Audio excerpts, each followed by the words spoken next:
Assalamualaikum warahmatullahi wabarakatuh. Saya Nanur Marlina, mahasiswi STI STIMB Bandung. Dalam kali ini saya akan menjelaskan materi tentang konsep implementasi inovasi produk. Dalam implementasi inovasi produk, ada beberapa kerangka yang harus kita ketahui. Yang pertama, marketing rekrutmen. Yang kedua, proses internal bisnis. Yang ketiga, product and service development. Marketing rekrutmen meliputi 1. Keinginan konsumen, 2. Kebutuhan konsumen, 3. Kesesuaian manfaat untuk konsumen, 4. Keadaan tertentu, misalnya saat musim hujan, lebaran, bahkan kondisi wabah seperti saat ini. Selanjutnya, proses internal bisnis meliputi 1. Tahapan proses produksi produk agar efektif dan efisien, 2. Alokasi sumber daya, 3. Kebutuhan biaya, 4. Komitmen. Product and service development. Produk and service berfungsi pada produk yang fresh atau baru dan fokus pada delivery channel produk agar sampai kepada customer yang tepat. Tahapan implementasi inovasi produk ada 6. Yang pertama, konsep generation atau konsep general. Yang kedua, tahap screening atau penyaringan. Yang ketiga, preliminary produk. Yang keempat, product evaluation and improvement.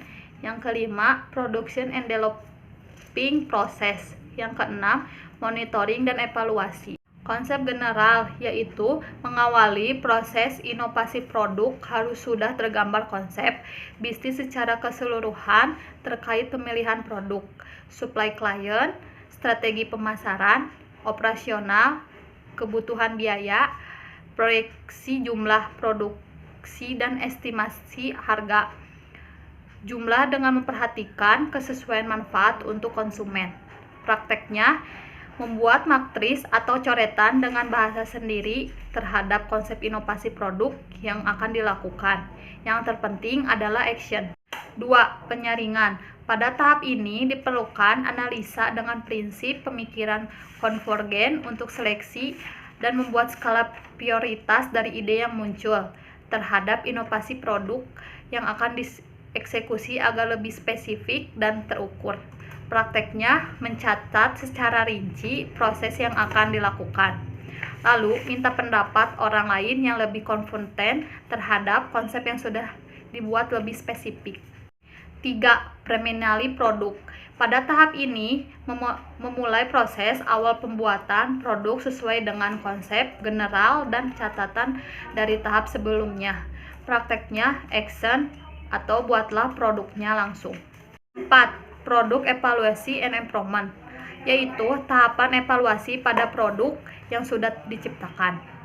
Pada proses ini bisa disebut juga tes produk yang memungkinkan untuk dilakukan pengurangan atau penambahan pada produk yang akan diluncurkan. Biasanya pada tahap ini sudah terlihat gambar produk yang lebih ideal untuk komersialisasikan. Prakteknya gunakan pengamatan dan pengalaman serta insting untuk menciptakan produk yang ideal. Jika akan menciptakan produk makanan baru, memungkinkan untuk menambah dan atau mengurangi cita rasa yang sesuai dengan market. Perhatikan kemasan. 5. Production and development process. Selanjutnya, proses yang paling penting ialah produksi produk inovasi dengan memperhatikan pengembangan proses produk. Prakteknya, komitmen terhadap konsep awal produksi. Jaga kualitas produksi, lakukan quality control sebelum dipasarkan. 6. Monitoring dan evaluasi. Lakukan monitoring dan evaluasi terhadap produk inovasi secara berkala, baik harian maupun bulanan. Prakteknya, buatlah checklist produk, produksi, dan quality control. Jadi, ringkasannya, dalam implementasi inovasi produk, ada 3 kerangka, yaitu marketing rekrutmen, proses internal bisnis, dan produksi and service development. Lalu ada 6 tahapan. Yang pertama, konsep generation atau konsep general. Yang kedua, tahapan screening atau penyaringan. 3. Preliminary produk.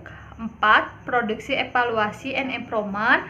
5. Production and developing process. 6. Monitoring dan evaluasi. Sekian materi yang bisa saya sampaikan. Mohon maaf bila ada salah-salah kata. Semoga bermanfaat. Wassalamualaikum warahmatullahi wabarakatuh.